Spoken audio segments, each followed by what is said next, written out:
अजहर सिद्दीक साहब, supreme court parliament को बंद कर दे, पार्लियामेंट को ताले लगा दिए जाए। अजहर साहब, आप चाहते क्या है? ये तो सुप्रीम कॉन्स्टिट्यूशन में भी लिखा हुआ है कि अगर एक बंदा जो है उसने अपनी पार्टी, आजाद बंदे ने पार्टी को डिक्लेयर करना है, अगर ज्वाइनिंग देनी है वो 3 दिन में करेगा। सुप्रीम कोर्ट ने उसको भी ओवरराइड कर दिया, कॉन्स्टिट्यूशन को उन्होंने कह दिया 15 दिन, 15 वर्किंग डेज, वो जाके 28-23 बनते हैं। तो आपके ख्याल में सुप्रीम कोर्ट ओवरस्टेप नहीं कर गई थी, इसलिए रिएक्ट सही नहीं किया पार्लियामेंट ने इस वक्त? अजहर सिद्दीक साहब, बहुत शुक्रिया। अपना ना 13 जजेस बैठे थे, अब 11 जजेस हम मेरे से भी तो बहुत अक्लमंद हैं, मैं बाकी किसी की बात नहीं कर रहा। दुख और अफसोस इस मकाम का है कि पूरी दुनिया में जग हसाई हो रही है हमारी इन इश्यूज़ के ऊपर। इस पार्लियामेंट ने जो बेतौकीरी की है ना आइन पाकिस्तान 1970, हमें इसका तो बड़ा फिक्र है। आइन में लिखा था 90 दिन में इलेक्शन होने हैं, मैंने तो नहीं लिखा था ना, इसी पार्लियामेंट ने लिखा था ना। इस पार्लियामेंट ने पता क्या किया, उस 90 दिन को उठाकर बाहर फेंक दिया इन्होंने, आइन तोड़ा इन्होंने। आर्टिकल 6 नहीं लगना चाहिए था। अच्छा, आगे चलते हैं एक स्टेप। इसी पार्लियामेंट ने क्या किया, इलेक्शन की डेट देने का इख्तियार था सदर पाकिस्तान को, कौमी असम्बली का और सूबाई असम्बली को, गवर्नर का।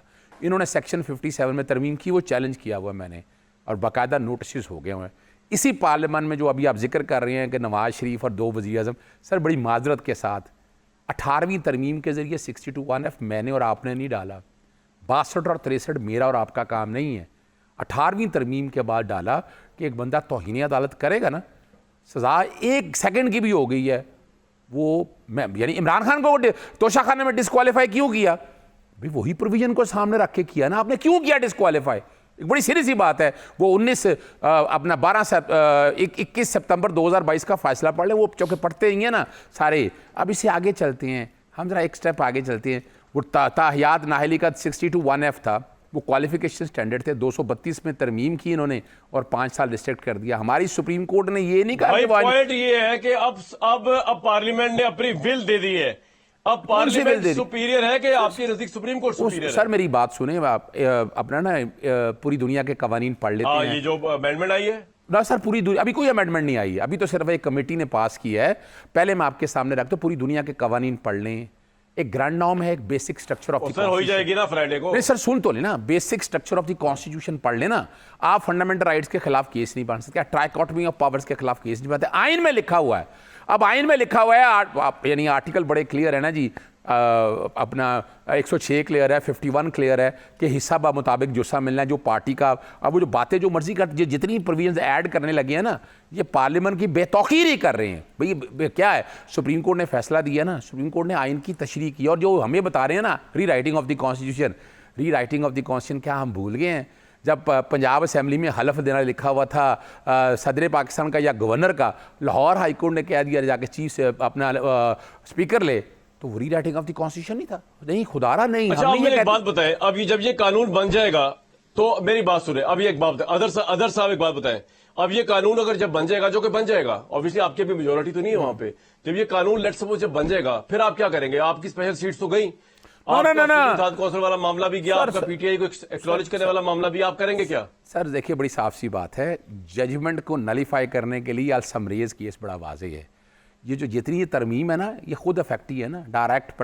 और मैं आपके सामने बता दूं, ये अभी रिसेंट में फैसला आपके सामने ना, ये 215 section taking away symbol is banning a party, 25 जुलाई को इस्लामाबाद हाई कोर्ट में जब मैटर लगा, इलेक्शन कमीशन आए, उस पर 6 अगस्त के लिए इस्लामाबाद हाई कोर्ट ने मांगा है कि आप सुप्रीम कोर्ट के फैसले पर अमल दरामद या बेटर स्टेटमेंट फाइल करें।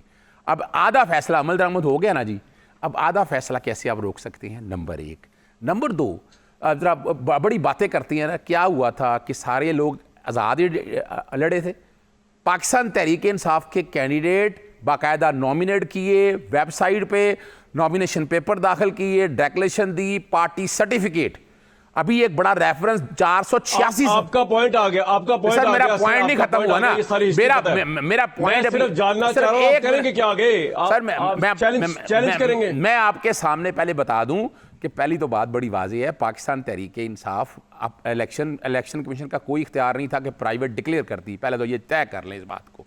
और बाकी जो थे ना इंडिपेंडेंट के कॉन्टेक्स्ट में, वो इलेक्शन कमीशन की गलती थी और इलेक्शन कमीशन ने नहीं कर सकता था। किसने कहा वो आजाद लड़े हैं? वो पाकिस्तान तहरीक इंसाफ के कैंडिडेट थे। आपने फॉर्म 33 में नहीं लिखा, और ये मैं 486 सफ़ों का रेफरेंस मैंने तैयार किया है इलेक्शन कमीशन के। सर अब मैं अगला बताता हूं, मैं बता देता हूं। मैं ये कह रहा हूं कि जब ये कानून बन जाएगा आप इसको सुप्रीम कोर्ट में चैलेंज करेंगे। सर सुप्रीम कोर्ट, ये तो हाई कोर्ट में चैलेंज हो सकता है, क्या आप बात कर रहे हैं? और देर नहीं लगेगी इसको सेटिसाइड करने में, ये भी बताना चलूं। और तौहीन अदालत होगी। अब जिसने मिसाल के बता रहे हैं ना प्राइवेट मेंबर, वो बिलाल कियानी कौन है, ज़ेब जाफर कौन है, ये नून लीग की है ना। आप जरा समझे हैं इस बात को भाई। ये लोग भाई, इन लोगों ने जिन्होंने प्रेजेंट किया है जो पार्लियामेंट, अब इसका मतलब पार्लियामेंट नहीं है कि सफेद करते रहे, आप बुनियादी है कि आप आइन तोड़ते रहे, ये जेल में रखिएगा। तौहीन अदालत की कार्रवाई भी शुरू के लिए जाएंगे।